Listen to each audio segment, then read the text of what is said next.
gasolina vai aumentar. Feijão aumentou. O que tem? Feijão aumentou. Bem feito, aumentou o feijão. Tem que ter uma pra fazer a base? É, fazer o H.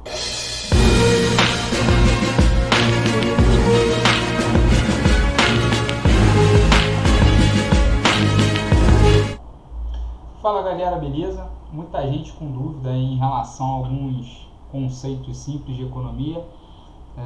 Podem ser simples, às vezes um pouco anuviados por mudanças que parecem que sempre foi assim, mas que são mudanças bastante recentes, né, no cenário econômico. Então, voltando para cá, a primeira das mudanças é que a partir de 99 a gente mudou o nosso sistema de metas, né? A gente adotou um sistema de metas de inflação e a gente saiu do câmbio fixo. Então a Maxi de 99 permitiu pela primeira vez o Brasil a adotar um sistema de metas de inflação que já havia sido adotado já há alguns anos antes em outros países com algum sucesso. E quando eu digo sucesso, é o custo da autoridade monetária controlar sua moeda de uma forma mais barata. A gente vai ver que não necessariamente essa história do custo ser mais barato aconteceu. Claro que a gente teve ali nesse momento, nesse cenário, algumas mudanças pontuais relevantes. Eu vou tentar passar para vocês um insight apenas de médias anuais, tentando descaracterizar um pouco do que aconteceu com a crise de 97, depois da crise de 98, então tivemos duas crises importantes aí nesse processo que acabaram por solapar de vez a nossa estratégia de controlar a inflação e garantir uma estabilidade monetária a partir do câmbio fixo. Então houve ali um ataque especulativo, a moeda brasileira começou a sofrer alguns ataques, a nossa taxa de reservas internacionais ficou ao nível de hoje menos do que 10% do que tínhamos hoje. E aí, com isso, não houve outra saída a não ser simplesmente abandonar a estratégia. Então vamos comigo aqui, começar minha apresentaçãozinha. Bom, então é o seguinte, Selic e dólar, né? A gente tem essas duas características, essas duas moedas aí, essas duas variáveis econômicas que são importantes. Uma é a remuneração. O que significa Selic, né?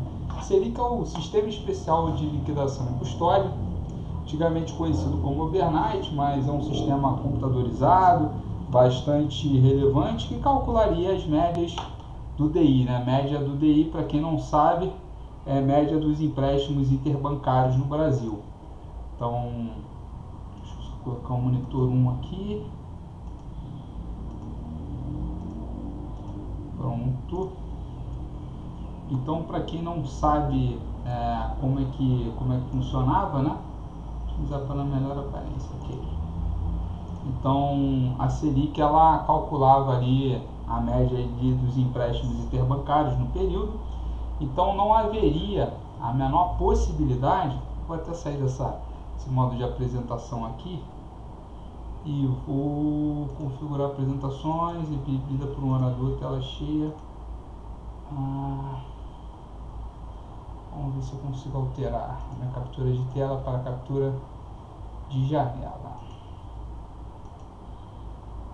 Então vamos sair aqui, captura de tela, vamos adicionar a captura de janela. Então, fonte de apresentação 1, Selic dólar, vamos só diminuir o tamanhozinho dele, ok. Então, como a gente pode ver, a Selic, que é o Sistema Especial de Liquidação e Custódia, engraçado que vocês não estão vendo a minha... Tem alguma coisa errada aqui, captura de tela, captura de janela, então vamos capturar a minha tela.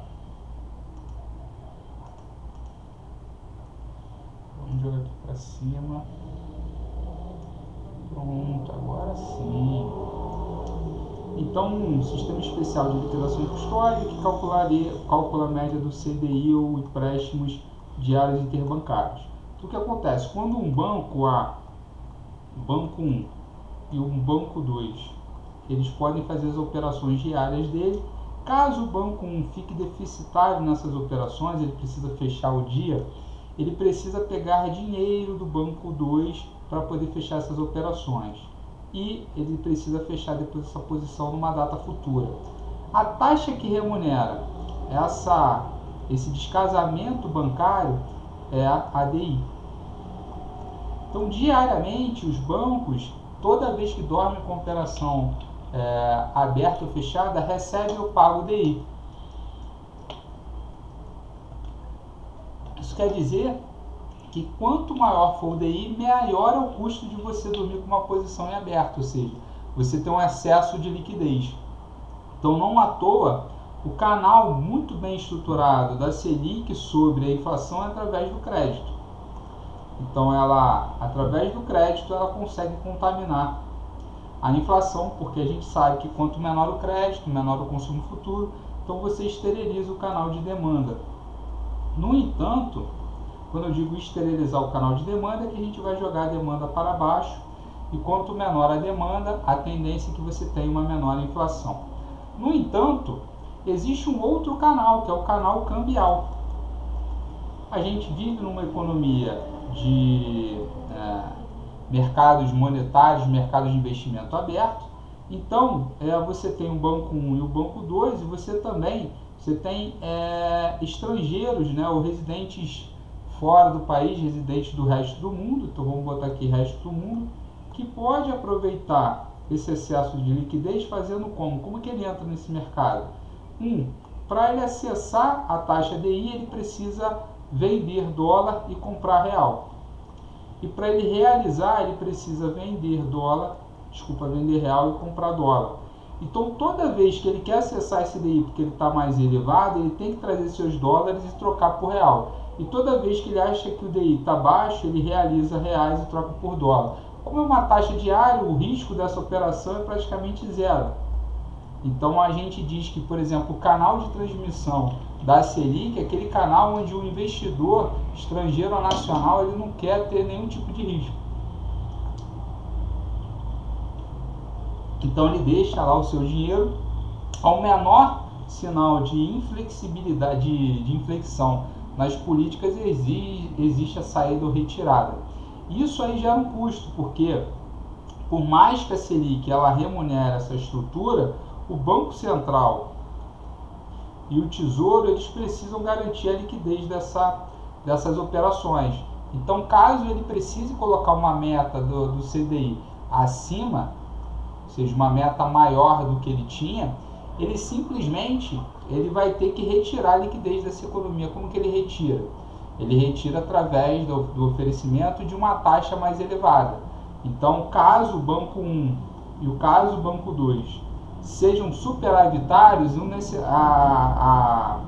a relação natural é que o DI caia, porque ninguém quer pagar. Só que aí o Bacen fala, vocês são superavitários, passem para mim e eu vou te remunerar essa nova DI que é a minha meta.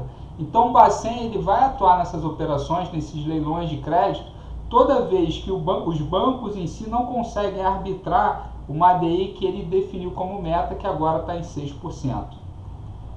E caso falte dinheiro, o Tesouro precisa remunerar o Bacen e vice-versa. Caso entre dinheiro, o Bacen realiza e devolve o dinheiro para o Tesouro.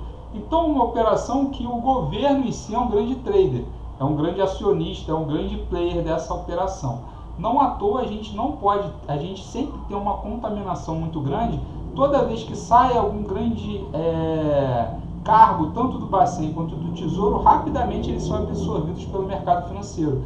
Porque conhecer essa máquina de perto faz com que quem esteja de fora, que sejam os bancos, consigam prever a modelagem tanto do Bacen para poder oferecer esse crédito e manter aí constantes, pelo menos ativos, essa meta Selic. Então antes o Bacen, em vez de olhar para a Selic, ele olhava só para o dólar. Então a ideia dele era oferecer liquidez para o resto do mundo através dessas operações diárias aqui, de tal sorte que a relação câmbio-real ficasse estabilizada. Era uma espécie de flutuação suja, onde o Banco Central, se eu não me engano, permitia o câmbio variar entre 80 centavos e R$1. Então ali havia ali uma variação. Então eu vou contar um pouco dessa história. Então só sobre a Selic, para a gente ver como que ela funcionava. Então assim que foi lançado o Plano Real, 1º de janeiro de 95, primeiro ano, né? A Selic remunerava muito pouco, porque o mercado DI não era o mercado alvo do Banco Central. Então ele utilizava as reservas de forma direta para especular no mercado de câmbio. Ele não utilizava esse caminho, né, da Selic para poder especular no mercado cambial. Então a gente pode perceber que tudo mais constante, o custo para a rolagem da dívida foi muito pouco, entre 95 e 96. Em 97 a taxa continuou caindo, mas olha o que aconteceu em 98. Nossa, um salto, isso aqui foi a crise dos países asiáticos, e isso fez com que não apenas o canal de reservas fosse ligado, como também o canal do DI.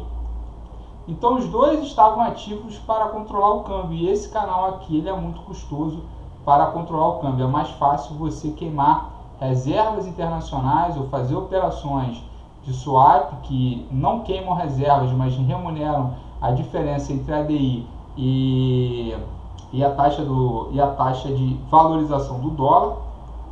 Quando você fala que você quer comprar um swap, você diz o seguinte, ó, eu quero receber o que o dólar subiu menos o que o DI subiu. Então, se o DI sobe mais do que o dólar, você leva prejuízo. Se o dólar sobe mais que o DI, você leva ganho, e o Banco Central só paga em reais a diferença. Então isso é muito mais para o mercado nacional. Para o mercado internacional, eles querem títulos ou querem remunerações direto em dólar. Essas operações foram abandonadas há algum tempo, não à toa o nosso nível de reservas está estável já há bastante tempo. Mas aqui o nosso nível de reservas caiu e foi para a mínima histórica, se não me engano, em 30 bilhões. Assim sendo, a gente em 99, nessa queda aqui, a gente precisou abrir mão do câmbio fixo para praticar as metas inflacionárias. E a gente vai ver o que aconteceu com o câmbio nesse período. E aí a Selic começou a uma trajetória de queda. Mesmo se a gente for analisar lá em 2008, quando teve a crise, a Selic não precisou subir tanto.